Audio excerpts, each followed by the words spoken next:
2022లో కన్నడ భాషలో కేవలం 16 కోట్ల బడ్జెట్‌తో ఒక సినిమా విడుదలైంది. ఎవ్వరూ ఊహించని రీతిలో ఆ సినిమాకు 150 కోట్లకు పైగా కలెక్షన్లు వచ్చాయి. ఇక ఆ సినిమాను పాన్ ఇండియా లెవెల్‌లో రిలీజ్ చేయగా ఏకంగా 400 కోట్లు వసూలు చేసింది. ఆ సినిమా పేరే 'కాంతార'. ఆ సినిమా హీరో పేరే రిషబ్ శెట్టి. అంతేకాదు ఈ సినిమాను డైరెక్ట్ చేసింది కూడా ఆయనే. ఈ ఒక్క సినిమాతో రిషబ్ శెట్టి దేశవ్యాప్తంగా ఫేమస్ అయ్యాడు. సినిమాలో ఆయన నటన చూసిన ప్రతి ఒక్కరి ఫేవరెట్ అయ్యాడు. ఇక తాజాగా కేంద్రం ప్రకటించిన జాతీయ అవార్డుల్లో రిషబ్ శెట్టి ఉత్తమ నటుడిగా ఎంపికయ్యాడు. దీంతో అభిమానులతో పాటు పెద్ద పెద్ద సెలబ్రిటీలు కూడా ఆయనకు విషెస్ చెబుతున్నారు. అయితే రిషబ్ జీవితం అంత సాఫీగా సాగలేదు. సాధారణ మధ్యతరగతి కుటుంబంలో జన్మించిన రిషబ్కు చిన్నప్పటి నుంచే నటనపై ఆసక్తి ఉండేది. అయితే ఈ విషయం వాళ్ళ నాన్నకు అస్సలు ఇష్టం లేదు. వాళ్ళ తండ్రికి ఎదురు చెప్పలేక మొదట్లో ఆ ప్రయత్నానికి దూరంగా ఉన్నాడు. డిగ్రీ కాకుండానే శిక్షణలో భాగంగా ఫిలిం ఇన్స్టిట్యూట్లో డైరెక్షన్ డిపార్ట్మెంట్లో చేరాడు.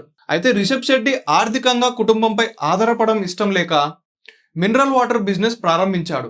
రాత్రంతా వాటర్ సప్లై చేసి వ్యాన్లోనే పడుకొని ఉదయాన్నే ఇంటికి చేరుకునేవాడు.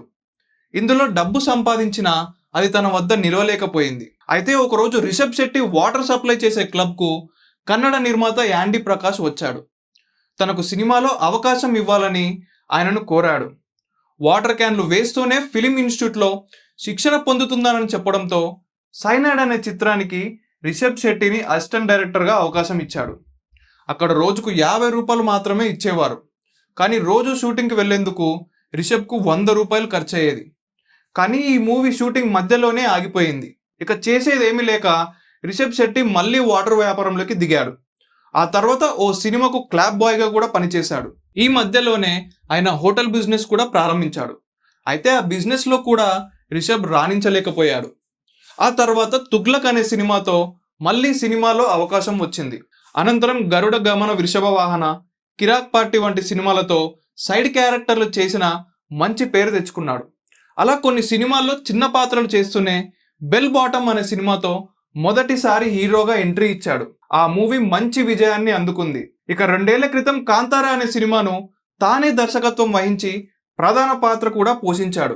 ఈ సినిమా దేశవ్యాప్తంగా ఎంతటి ఘన విజయం సాధించిందో ప్రత్యేకించి చెప్పనక్కర్లేదు. ఈ సినిమాలో భూతకోల అనే ఆచారాన్ని రిషబ్ శెట్టి అద్భుతంగా చూపించాడు. ముఖ్యంగా సినిమాలోని చివరి 15 నిమిషాలు రిషబ్ శెట్టి నటన చూసిన ప్రతి ఒక్కరూ అద్భుతంగా ఉందని చెప్పారు. గులిక దేవుడు ఆవహించిన సీన్ చూస్తే ప్రతి ఒక్కరికి గూస్ బంప్స్ వస్తాయి. వాటర్ క్యాన్లు వేస్తూ తన జీవితాన్ని ప్రారంభించిన రిషబ్ శెట్టి ఈరోజు నేషనల్ అవార్డు సాధించాడంటే గొప్ప విషయం అనే చెప్పాలి. ఆయన కెరీర్లో ఎన్నో అద్భుతమైన సినిమాలు తీయాలని, మరెన్నో విజయాలు సాధించాలని కోరుకుందాం.